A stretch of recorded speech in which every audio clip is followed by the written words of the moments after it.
les éveillés, aujourd'hui je vais répondre à une question importante et nous allons voir ensemble qui est et qui peut devenir chaman. Alors la première chose sur laquelle j'aimerais attirer votre attention, c'est que l'on ne devient pas chaman parce qu'on l'a décidé, mais parce que l'on a été désigné par les esprits. Le problème, c'est qu'aujourd'hui, de nombreuses personnes s'autoproclament chamanes, soit parce qu'elles possèdent des capacités, je dirais, extrasensorielles plus développées que d'autres personnes, soit parce qu'elles arrivent à entrer en transe et à faire des voyages chamaniques, soit parce qu'elles ont vécu des expériences avec des plantes de médecine telles que l'ayahuasca, soit parce qu'elles parlent un autre langage, mais le problème, c'est que la plupart du temps, elles ne savent elles-mêmes pas les décoder, soit parce qu'elles ont rencontré des chamans et fait quelques stages, soit parce qu'on leur a dit qu'elles l'étaient peut-être dans une vie passée. Mais du coup, est-ce que cela fait d'elles des chamanes ? Non, un peu de sérieux.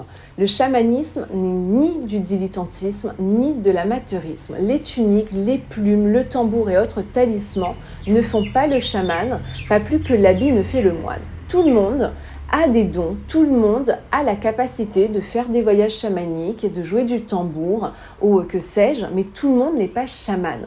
C'est d'ailleurs ce qui différencie les profanes des vrais chamans. Dans une tribu, d'une personne possédée par un esprit qui ne contrôlera absolument rien, on dira que c'est une personne ensorcelée, mais on ne dira pas que c'est un chaman. Un chaman, c'est reprendre le contrôle, il connaît exactement l'esprit qui l'habite, c'est un initié qui possède une grande maîtrise de la transe pendant laquelle il dialogue avec l'esprit. N'est donc pas chaman qui veut. À l'époque, les personnes désignées par les esprits vivaient d'ailleurs cela comme une malédiction. Elles étaient testées par les esprits et elles devaient traverser de nombreuses et longues épreuves initiatiques, souvent très difficiles et éprouvantes. Donc, nul ne souhaitait endosser ce rôle. Dès lors, toute personne qui aujourd'hui souhaite devenir chamane est soit inconsciente, soit ignorante, car accepter cette mission signifie de renoncer à tout jamais à vivre une vie d'homme ou de femme ordinaire. Notre chaman dit que devenir chaman, c'est renoncer à sa vie. Un chaman est en cérémonie 24 heures sur 24 au service permanent de la grand-mère Terre et de ses mondes.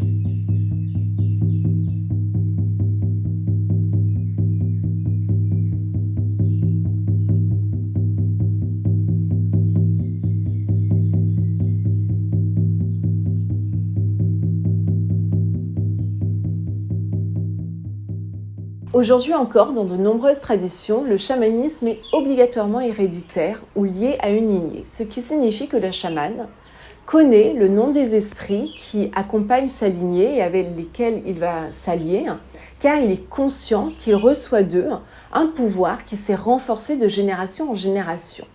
Il proclame alors sa médecine, ses dons, en accord avec la lignée de ses ancêtres, et tout chaman qui se respecte est aussi guidé par un aîné, un chaman plus ancien.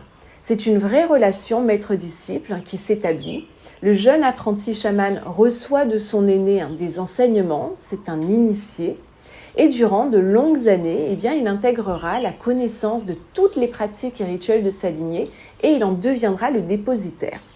Puis, quand viendra son heure, il pourra à son tour les retransmettre à la génération suivante. De fait, comment une personne non dépositaire de traditions et de savoirs ancestraux pourrait être chamane ? Qu'a-t-elle à transmettre si elle n'a pas reçu les différents rituels et protocoles de sa lignée ? Va-t-elle transmettre des connaissances qu'elle aura peut-être piochées à droite et à gauche ou encore partager des protocoles qu'elle aura elle-même créés et inventés ? Donc, est-ce bien sérieux ? Les protocoles qui se transmettent de génération en génération portent des messages, des clés, une énergie, un pouvoir, une sagesse ancestrale que seuls ceux qui ont été initiés possèdent. Alors le temps est venu pour ceux qui s'autoproclament chamans de sortir de l'illusion et des besoins de pouvoir et de reconnaissance qui nourrissent leur ego spirituel. Le temps est venu de trouver sa juste place et d'incarner sa médecine afin de marcher dans ce monde de manière alignée. Nous avons chacun, chacune des dons, une médecine. Nous avons chacun notre juste place Je pense qu'il est important d'arrêter de prétendre être qui nous ne sommes pas et d'incarner vraiment les vœux de notre âme. Dans la prochaine vidéo, je vous parlerai des dons et des capacités d'un chaman.